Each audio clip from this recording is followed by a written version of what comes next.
मेरा उद्धार करे प्रभु, मुझे इस संकट से उबारे। अपने मित्र पर्वत के बहकावे में आकर मैं पथभ्रष्ट हो गया था, परंतु अब मैं भ्रम से बाहर आ गया हूं। स्थिति अत्यंत विषम हो चुकी है प्रभु, मुझे इस विपदा से बचाएं। नारायण नारायण। प्रभु, यदि आप इसी प्रकार मुस्कुराते रहेंगे तो फिर मेरा क्या होगा? नारद, हम किसी भी प्रकार मुस्कुराएं, कल्याण तो तुम्हारा होगा ही। राजकुमारी दमयंती तुम्हारे मोहपाश में बंध चुकी है। यही पाश विवाह बंधन का रूप ले लेगा और तुम्हारा फिर कल्याण ही कल्याण होगा। हाँ नारद, गृहस्थ जीवन का अनुभव लेना भी आवश्यक है। विवाह पश्चात हमें भी अपने अनुभव बताना कि पत्नी के हाथ का भोजन कैसा लगता है। बस माता बस, मुझ बाल ब्रह्मचारी को इस जंजाल से उबारने की अपेक्षा आप मुझे अधिक फंसाने का उपक्रम क्यों कर रही हैं? क्यों भला? ऐसा क्यों चाहती हैं आप? शिव शिव शिव शिव शिव शिव शिव शिव। अब आप मेरी दशा पर हंस भी रही हैं। अरे नारद, तो क्या आप हंसने भी नहीं दोगे मुझे? मेरा फंसना ना होता तो आपका हंसना भी ना होता माता। हाँ, फंसे हुए पे सब हंसते हैं, हंसो। नारद, अब दुखी होने की क्या आवश्यकता है? स्वयं तुमने ही तो धर्मपत्नी पाने की इच्छा जागृत की थी, इसलिए भगवान शिव ने तुम्हें वरदान दिया। क्या उनका वरदान कभी निष्फल हो सकता है? कदापि नहीं। अर्थात मैं, मेरी भक्ति, मेरा ब्रह्मचर्य सब कुछ निष्फल हो जाएगा। हे प्रभु, अब मैं क्या करूं? क्या अब मुझे पुनः वही जाना होगा? स्थिति को समझो नारद, और इस सत्य को भी स्वीकारो कि राजकुमारी दमयंती जैसी धर्मपत्नी बड़े भाग्य से मिलती है। और नारद तो भाग्यवान है ही। और अब तो उसके हृदय में तुम्हारे लिए अपार प्रेम उत्पन्न हो चुका है। और प्रेम का उत्तर यदि प्रेम से नहीं दिया गया तो दमयंती के प्रेम का और हृदय का क्या होगा नारद? नारद, तुम्हारे अचानक वहां से अदृश्य हो जाने से उसका मन तो दुख का सागर ही बन चुका होगा। नारद, अपनी आराधिका को इस प्रकार मझधार में छोड़ना क्या तुम्हें शोभा देता है? उचित यही होगा कि तुम एक आदर्श अतिथि का कर्तव्य निभाते हुए शीघ्र ही महल में पहुंच जाओ। श्री हरि, क्या आपकी भी यही आज्ञा है? हमारी आज्ञा का प्रश्न ही नहीं है नारद। इस समय हमारी आज्ञा से अधिक भगवान शिव के वरदान का विचार करना होगा, उसकी चिंता और सम्मान करना होगा। इसके लिए तुम्हें तुरंत वहां पहुंच ही जाना चाहिए। सत्य यह भी है नारद कि तुम्हारे वियोग में दमयंती व्यग्र और अस्वस्थ हो गई है। तो ठीक है, मैं जाता हूं। अवश्य जाना चाहिए। नारायण नारायण नारायण नारायण।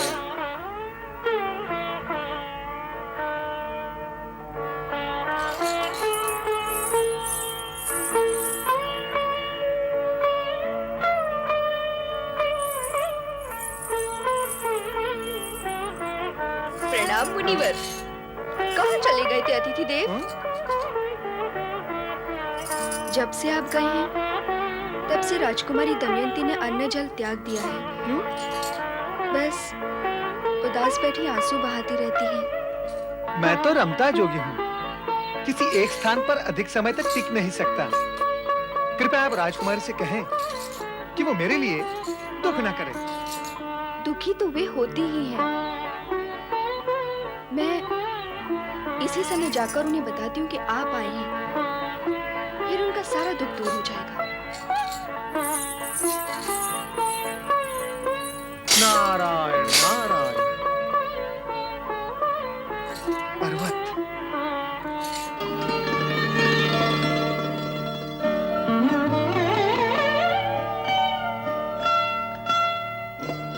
मित्र पर्वत, क्या विचार कर रहे हो? नारद, नारद, मित्र नारद, तुम कहाँ थे मित्र? तुम्हारे बिना ये महल सूना लग रहा था। अब ये मत पूछ बैठना कि मैं कहाँ गया था। तो क्या पूछूं? ये पूछो कि मैं क्यों गया था। तुम क्यों गए थे ये तो मैं जानता हूँ, परंतु किसी का आतिथ्य ग्रहण कर इस प्रकार अदृश्य हो जाना शोभनीय नहीं है। इतने पर भी मुझे तो विश्वास था नारद कि तुम अपने मित्र के लिए लौटकर अवश्य आओगे। आप हमें छोड़कर कहाँ चले गए थे मुनिवर?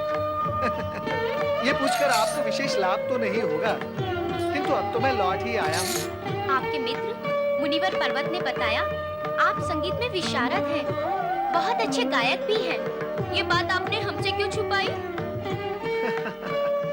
मित्र पर्वत भी तो संगीत में पारंगत हैं। ये मुझसे अधिक ही हैं, कम नहीं।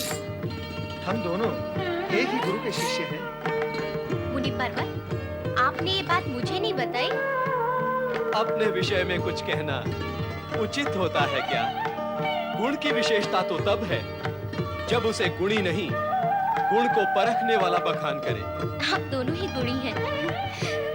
आप कुछ गाकर सुनाए, मैं अपना सारा दुख भूल जाऊंगी।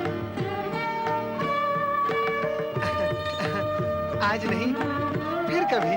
हाँ, आज समय और सुर अनुकूल नहीं है, फिर कभी। फिर कभी नहीं, कल ही महाराज के सम्मुख आप दोनों अपनी संगीत कला प्रस्तुत करें। कितना उल्लासपूर्ण कार्यक्रम होगा। क्या सोच रहे हो? यही प्रश्न मैं तुमसे पूछने वाला था कि तुम क्या सोच रहे हो?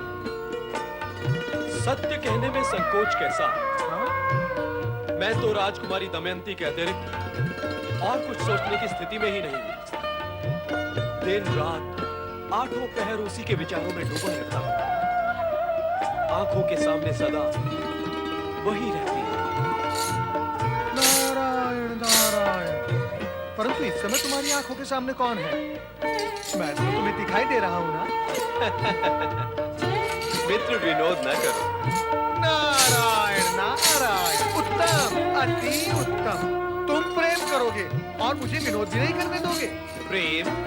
मित्र, मैं तो अब तक ये भी नहीं समझ पाया हूँ कि वो तुमसे अधिक प्रेम करती है या फिर मुझसे। मित्र पर्वत, क्या एक नारी एक साथ दो पुरुषों के साथ प्रेम कर सकती है? कर तो नहीं सकती। तो क्या? तो नहीं, ही लगाओ, ही कर ही नहीं सकती। और जो नारी ऐसा करती है वो प्रेम नहीं, प्रेम का ढोंग करती है। नारायण नारायण। मित्र नारद, हम मूल विषय से दूर निकल रहे हैं। तो पलट के समीप आ जाओ और कहो कि मूल विषय क्या है? यही कि राजकुमारी दमयंती हम दोनों में से किसे प्रेम करती है। कहते हैं बुद्धिमान संकेत की भाषा समझ लेते हैं। मैंने भी यही सुना है और जाना है। तो फिर क्या तुमने ये नहीं सुना और जाना कि वो मेरे वियोग में आंसू बहा रही थी? नहीं। नहीं? नारायण नारायण। मैं भी नहीं चाहता कि वो मुझसे प्रेम करके अपना जीवन दुखी कर सके। मेरी तो हार्दिक इच्छा ये है कि वो तुमसे प्रेम करे और पूर्ण रूप से तुम्हें समर्पित भी हो जाए। सत्य कह रहे हो मित्र। क्या तुमने कभी नारद को असत्य भाषण करते हुए सुना है? क्या तुम्हें मुझ पर विश्वास नहीं है? मुझे तुम पर अपने से भी अधिक विश्वास है और मैं भी तुमसे अपने मन की बात कभी नहीं छिपाऊंगा। ऐसा ही होना चाहिए। तो प्रतिज्ञा करो, तुम भी अपने मन की बात मुझसे कभी नहीं छिपाओगे। कल हम दोनों साथ साथ गाकर राजकुमारी के सम्मुख अपनी संगीत कला का प्रदर्शन करेंगे। ऐसे में उसके हाव भाव से ये भी ज्ञात हो जाएगा कि उसका झुकाव किसकी ओर है। पुत्री दमयंती, तुमने संगीत का ये कार्यक्रम तो आयोजित कर लिया, किंतु ये नहीं बताया कि संगीत के इस कार्यक्रम में कौन-कौन सहभागी हैं? केवल मुनि नारद जी और पर्वत मुनि। क्या केवल 2 गायक? माता, ये दोनों अति गुणी और संगीत में विशारद हैं। किंतु पुत्री, संगीत का आधार और विषय क्या है? संगीत तो अत्यंत व्यापक विषय है माता। वह धरती से आरंभ होकर आकाश तक, पूरब से आरंभ होकर पश्चिम तक अपना आधार और विषय बना ही लेता है। राजकुमारी, आप धन्य हैं। संगीत के मूल आधार का ज्ञान आपको है। संगीत की जिस व्यापकता से आपने चर्चा की है, उसका मूल आधार भक्ति ही होता है। क्षमा करें मित्र नारद, संगीत का मूल आधार भक्ति नहीं, प्रेम और सौंदर्य है। नहीं पर्वत नहीं, भक्ति से शक्ति और शक्ति से सृष्टि का निर्माण होता है। प्रेमहीन भक्ति और सौंदर्यहीन शक्ति अर्थहीन होती है मित्र नारद। लगता है तुम भक्ति के अलौकिक आनंद से परिचित नहीं हो पर्वत। इस तर्क का तो अंत नहीं होगा मुनिवर। उत्तम तो यही होगा कि आप अपने गीत और संगीत का चमत्कार प्रकट करें।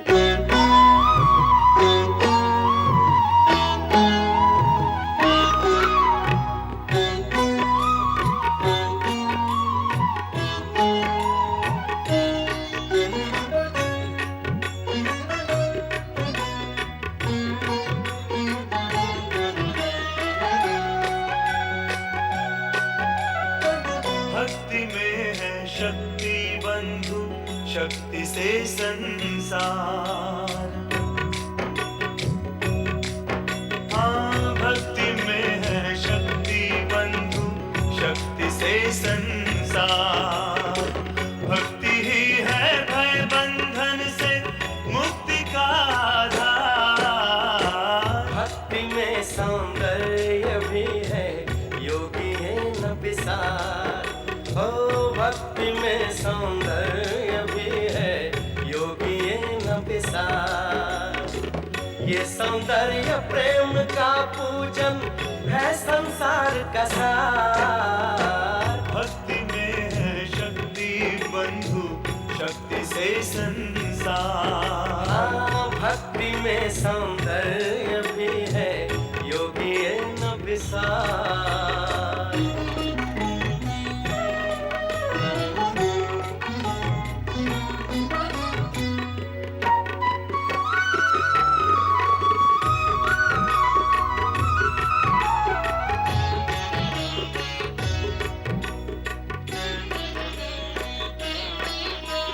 केवल उस भगवान की भक्ति हर एक कष्ट को हर दी। दसों दिशा में हर्ष दर्श का वो संचार है कर दी। ये सौंदर्य ही तन मन में यौवन का रस भरता।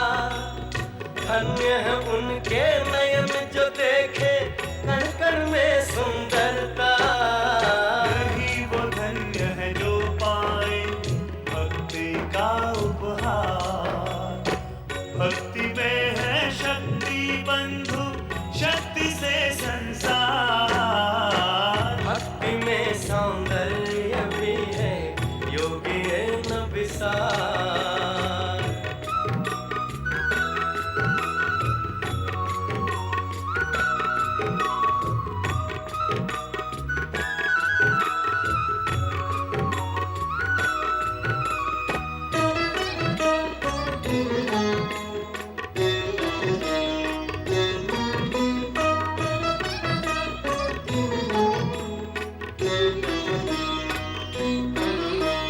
हर एक ध्यान से ध्यान हटाकर उसका ध्यान जो धर दे, सुख अलौकिक पा जाए वो जो है भक्ति कर दे।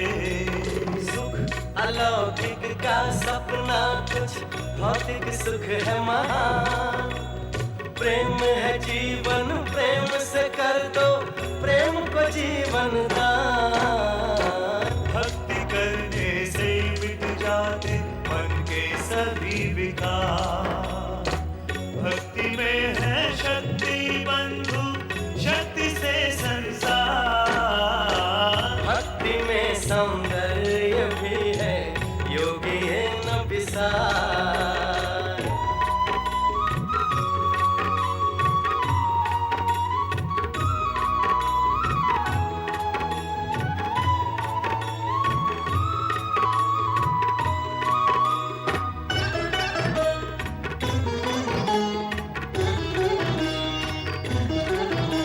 सब मिथ्या है, एक सत्य है, सृजनहार की भक्ति।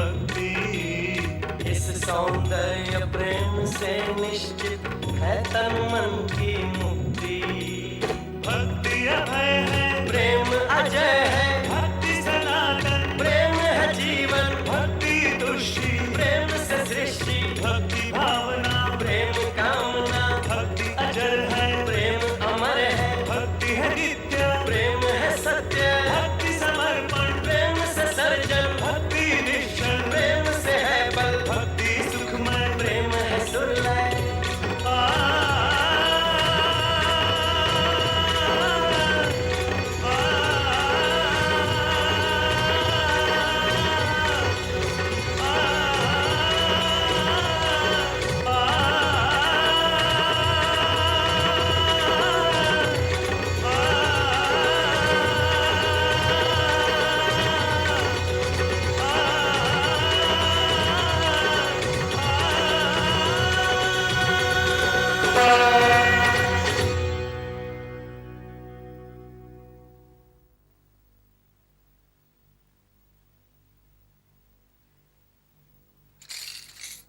उत्तम मुनिवर नारद, अति उत्तम, सर्वश्रेष्ठ। आपके भक्तिपूर्ण गायन एवं आलाप ने हमें आत्म विभोर कर दिया। ऐसा प्रतीत हुआ हमें जैसे गीत नहीं, आपकी आत्मा के स्वर सुन रहे थे।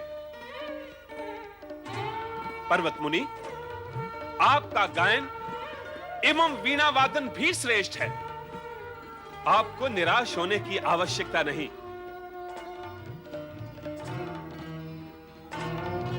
आप दोनों ही पुरस्कार के अधिकारी हैं। राजन, ये भेंट और उपहार गृहस्थियों को शोभा देते हैं। हम इन्हें कहाँ रखेंगे? हाँ महाराज, ये भेंट और उपहार हम निर्लिप्त प्राणियों के लिए उपयोगी नहीं है। इसके लिए आपको बाध्य नहीं किया जाएगा, किंतु जो अब मैं आप दोनों को दे रही हूँ, आपको उसे स्वीकार करना ही होगा। क्या? कर्णप्रिय और मन मुग्धकारी गीत संगीत के लिए धन्यवाद। राजन, आपका मन प्रसन्न हुआ, हमें भी संतोष मिला। अब हमारी विनती स्वीकार करें। आज्ञा करें मुनिवर। राजन, अब आप हम दोनों को यहां से प्रस्थान करने की आज्ञा दें। मुनि गणों का अधिक समय तक राजमहल में रहना उचित नहीं। नहीं नहीं, मैं आप दोनों को जाने नहीं दूंगी।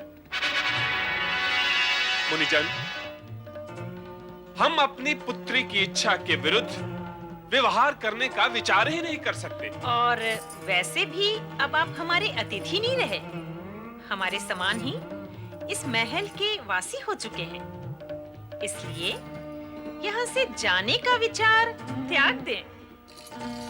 परंतु यदि आपके आदर सत्कार में हमारी ओर से कोई त्रुटि एवं कमी रह गई हो तो हमें कहें, हम दूर करेंगे। राज, आपके हठ और आग्रह के कारण ही ऋषि त्वष्टा का स्वर्ग में आगमन हुआ है। हमने इससे पूर्व ही आपको सावधान कर दिया था कि आपकी आकांक्षाएं असीमित हैं, जिनका कोई अंत ही नहीं है और जिन्हें त्वष्टा कभी पूर्ण नहीं कर पाएंगे। आपका स्वर्ग आपकी देव सेना की शक्ति के सहारे ही सुरक्षित रह सकता है। त्वष्टा के सुरक्षा कवच के कारण नहीं, त्वष्टा से सुरक्षा कवच की बात करके आपने उन्हें धर्म संकट में ही नहीं डाल दिया, उल्टे उन्हें रुष्ट भी कर दिया है। त्वष्टा ने शक्ति आराधना करके अद्भुत शक्तियां प्राप्त कर ली है। उनका रुष्ट होना भी आपके लिए शुभ नहीं है। अतः उचित यही है कि ऋषि त्वष्टा को पृथ्वीलोक लौटा दिया जाए। उनके यहां रहने से स्वर्ग का कोई हित होने वाला नहीं है। देवगुरु, तो क्या इसीलिए आपने देवराज इंद्र को प्रेरित किया था हमसे एक असंभव सी मांग पूरी करवाने के लिए, ताकि हम स्वयं स्वर्गलोक छोड़कर चले जाएं? यह आपका भ्रम है ऋषि त्वष्टा। हमने कभी देवराज इंद्र से यह नहीं कहा कि वे आपसे स्वर्ग के सुरक्षा कवच के लिए कहें, कारण कि हम जानते थे और जानते हैं कि यह मांग पूर्ण करना आपके लिए संभव है ही नहीं। संभव है। ऋषिवर, क्या आपने हमें अपनी चमत्कारी सिद्धियों से प्रभावित नहीं किया था? क्या आपने हमें विश्वास नहीं दिलाया था अपने चमत्कारों का? इसीलिए तो हमने आपको स्वर्ग में आमंत्रित किया था, और अब आप अपने वचन से विमुख हो रहे हैं। ऋषिवर, हमने जो आपसे कहा है उसे पूरा करके दिखाएं। कदापि नहीं। हम आपके कुछ सेवक नहीं हैं जो आपकी आज्ञा मानने के लिए विवश हों। और अब तो और भी असंभव हो गया है। हम आपकी इच्छा पूर्ण कर भी सकते थे देवराज, किंतु अब नहीं करेंगे। कारण क्या है? शक्ति उपासक त्वष्टा का मान सम्मान और गौरव स्वर्गाधिपति देवराज इंद्र से कदापि कम नहीं है। तो क्या प्रश्न आपके गौरव और मान सम्मान का नहीं है ऋषिवर, हमारी इच्छा का है। यदि स्वर्ग में रहकर भी आप हमारी इच्छा पूर्ण नहीं कर सकते हैं, तो आपके यहाँ रहने का प्रयोजन ही क्या है? आप तुरंत यहाँ से पृथ्वी लोक लौट जाए ऋषिवर, क्योंकि अब हमें आपकी आवश्यकता नहीं है। अरे स्वार्थी देवराज, आवश्यकता तो हमें भी तुम्हारी नहीं है। स्वर्गलोक में अतिथि बनाकर तुम हमें यहाँ लाए थे। हमने तुमसे नहीं कहा था स्वर्गलोक में आने के लिए, तुमने हमसे विनती की थी तुमने। और अब हमें चले जाने के लिए कहकर तुमने हमारा ही नहीं, हमारी सिद्धियों का और हमें सिद्धियां प्रदान करने वाली माता शक्ति का भी अपमान किया है। अब हम यहाँ एक क्षण भी नहीं रहेंगे। ठहरिए ऋषि त्वष्टा। इसलिए और अधिक अपमानित होने के लिए, हमें अपमानित करने में आपका भी पूर्ण योगदान रहा है देवगुरु बृहस्पति। इसका दुष्परिणाम आपको और देवराज इंद्र को ही नहीं, अपितु संपूर्ण स्वर्गलोक को भुगतना होगा।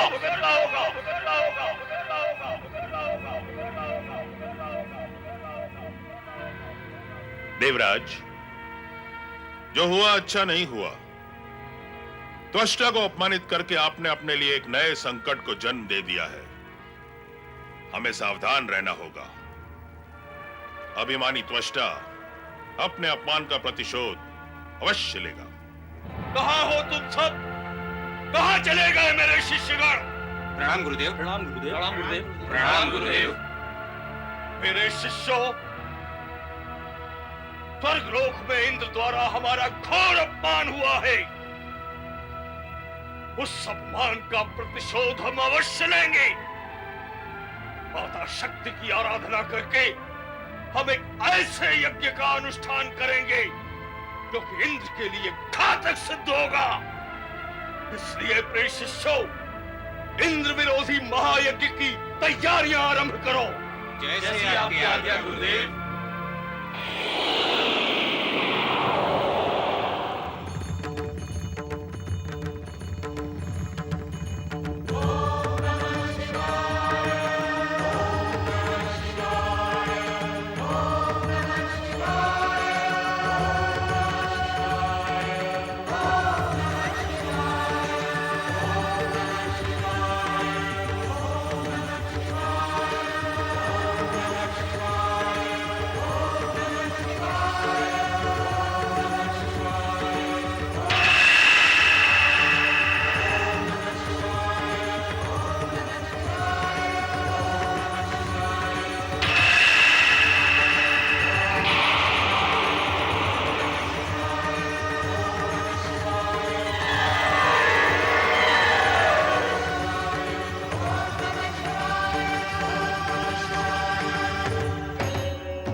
नंदी, प्रभु, देवी पार्वती कहाँ है? स्वामी, माता पार्वती प्रतिमास के नियम के अनुसार कुमार कार्तिकेय से मिलने गई हैं। अब तो उनके लौटने का भी समय हो गया। श्री शैल पर्वत से लौटते समय देवी पार्वती को बार बार नारद का स्मरण हो रहा होगा। देवऋषि नारद का स्मरण? हाँ, प्रथम बार जब हम कार्तिकेय से मिलने श्री शैल पर्वत गए थे, तब नारद भी हमारे साथ थे। पति परमेश्वराय नमो नमः। आप तो अंतर्यामी हैं स्वामी। ये सत्य है कि बार बार मुझे नारद का स्मरण हो रहा था। मैं तो ये भी जानने के लिए उत्सुक हूँ कि आपसे वरदान प्राप्त करने के पश्चात नारद अचानक कहाँ अदृश्य हो गए। बार बार कैलाश की टोह लेने वाले नारद क्या हमें बिल्कुल ही भूल गए? नारद हमें नहीं भूल सकते देवी, किंतु भूल अवश्य कर सकते हैं। भूल? कैसी भूल? भूल भुलैया में फंस जाने की भूल, जिससे बाहर निकलने का मार्ग उन्हें मिल ही नहीं रहा है। आपकी कृपा होगी तो वो भूल भुलैया से बाहर आ ही जाएंगे। आप तो ये बताएं कि उन्होंने गृहस्थ जीवन में प्रवेश किया अथवा नहीं। आपके वरदान के अनुसार उन्हें धर्मपत्नी की प्राप्ति हो चुकी होगी ना स्वामी? देवी, इस प्रश्न का उत्तर कुछ समय पश्चात तुम्हें अवश्य मिल जाएगा।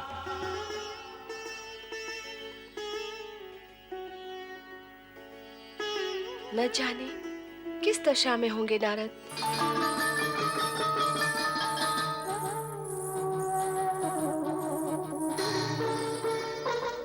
प्रणाम मुनिवर। टहलना छोड़ें और भोजन करें। भोजन? हाँ मुनिवर, ये मिष्टान और पकवान मैंने स्वयं बनाए हैं और आपके लिए बनाए हैं। आप इनका भोग लगाइए और बताइए मैं पाक कला में निपुण हूँ अथवा नहीं। किंतु आपने मेरे लिए इतना कष्ट क्यों किया? मेरे संतोष और आनंद को आप कष्ट क्यों कहते हैं मुनिवर?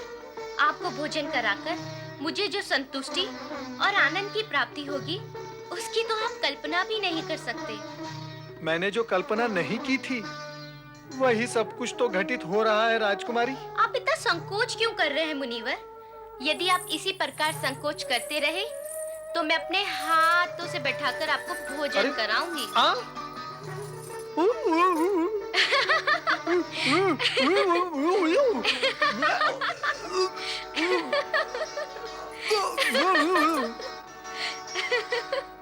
मित्र पर्वत, वहाँ क्या कर रहे हो?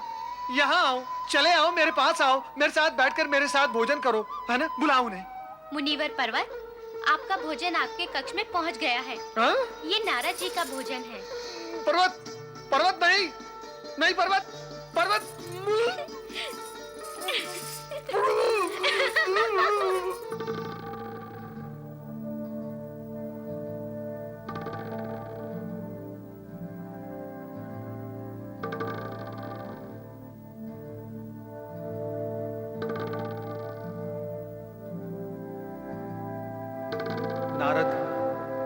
नारद, तुम दिन प्रतिदिन राजकुमारी दमयंती के प्रेम पाश में फंसते जा रहे हो। त्रिलोक में स्वच्छंद विचरण करने वाले नारद, तुम्हारी ये क्या दशा हो गई है? ये वरदान का फल है अथवा अभिशाप का दंड? अभिशाप का दंड। नारद, नारद, नारद, नारद, नारद, तुम मित्र कहलाने के योग्य नहीं हो। पर्वत, ये ज्ञान है मुझे, आगे कहो। तुमने राजकुमारी दमयंती को पूर्ण रूप से अपने प्रेम पाश में जकड़ लिया है। तुमने मित्र द्रोह किया है नारद। पर्वत, अरे कैसा प्रेम, कौन सा पाश? स्थिति का तुम्हें तनिक भी ज्ञान नहीं है और पंचम स्वर में बोले जा रहे हो, बोले जा रहे हो। दमयंती को मैंने कभी बढ़ावा नहीं दिया और ना ही मेरा उससे कोई लगाव है। वो तो स्वयं ही प्रेम के उन्माद में अपनी सुध-बुध खोती जा रही है, खोती जा रही है। उसे प्रेम का उन्माद है तो क्या मैं तुम्हें उन्मादी लगता हूं? मैं नहीं चाहता कि वो मेरे समीप आए। मैं तो स्वयं इस विचित्र परिस्थिति में फंसकर छटपटा रहा हूं। सावधान नारद, सावधान। तुमने मेरे साथ अपने मन की हर बात सच सच कहने की प्रतिज्ञा की है। क्या यह असत्य नहीं कि तुम दमयंती से प्रेम नहीं करते? सत्य तो यह है कि दमयंती का सौंदर्य, उसका प्रेम, उसकी निकटता अब तुम्हें भाने लगी है। तुम तो चाहते ही हो कि वो सदा सदा के लिए तुम्हारी हो जाए। अति सुंदर, अद्भुत। मैं मित्र कहलाने के योग्य नहीं, तो क्या तुम मित्र कहलाने के योग्य हो? मैंने क्या अनुचित किया है? तो मैंने ही क्या अनुचित किया है? बताओ, मैंने क्या अनुचित किया है? जो आरोप तुम मुझ पर लगा रहे हो, इसका कोई प्रमाण है तुम्हारे पास? विधाता ने केवल आंखें ही नहीं, इन आंखों के पिछवाड़े एक बुद्धि स्थल और साथ में एक विवेक नगरी भी दी है पर्वत। अपनी दुष्टता को छिपाने का प्रयत्न न करो नारद। ये तुम नहीं, तुम्हारे हृदय में छिपी ईर्ष्या बोल रही है। फिर भी तुम्हें विश्वास दिलाने के लिए मैं अपने विधाता भगवान श्री हरि विष्णु और जगत के पालनहार भगवान भोलेनाथ की ये शपथ खाकर कहता हूं कि मैंने ये कभी नहीं चाहा कि दमयंती सदा के लिए मेरी हो जाए। असत्य, सर्वथा असत्य। बार बार असत्य बोलकर तुम अपनी सत्य बोलने की प्रतिज्ञा तोड़ चुके हो। तुमने मेरे हृदय को पीड़ित किया है, अतः मैं तुम्हें श्राप देता हूं कि अपने मन की चंचलता के कारण तुम अपने आप को वानर सा सिद्ध कर चुके हो। अब तुम्हारा मुख वानर सा हो जाएगा।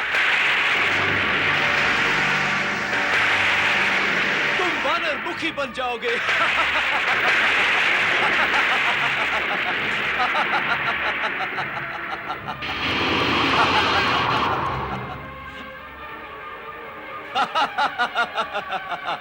नहीं, नहीं, मैं वानर बन गया। पर्वत, मुझ निर्दोष को श्राप देकर जो तुमने अनुचित कार्य ईर्ष्यावश किया है, उसके लिए मैं तुम्हें श्राप देता हूं। आकाश में गमन करने की तुम्हारी सिद्धि नष्ट हो जाएगी। तुम आकाश मार्ग से स्वर्ग कभी नहीं पहुंच पाओगे। तुम पृथ्वीलोक में ही भटकते रहोगे।